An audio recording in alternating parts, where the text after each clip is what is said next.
kemajuan yang kita dapat. Harapan pemuda Tebing Gajah pada Tuku Haji, berjuanglah untuk rakyat, membela warga yang miskin, bantulah warga yang tertindas. Dan setelah itu ini mohon kesediaan Bapak Haji membuka hadiah ini di depan mata kami dan lakukan sesuai dengan apa Bapak Haji lakukan di dalam CD yang kami tonton. Kami kata dengan terima kasih kepada warga masyarakat panitia yang telah menyerahkan hadiah ini.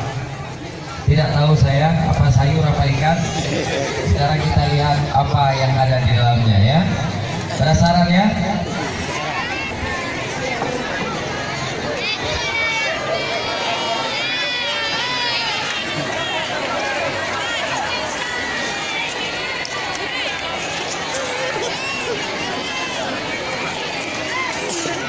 Ya namanya kanan. Kita buka ya, bismillah.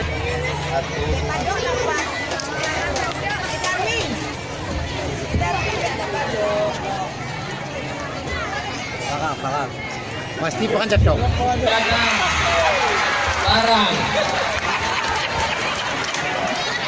Parang. Ini adalah simbol perjuangan dan simbol kegigihan. Ya, dengan parang ini kita bisa berjuang untuk memberantas kemiskinan. Betul? Betul.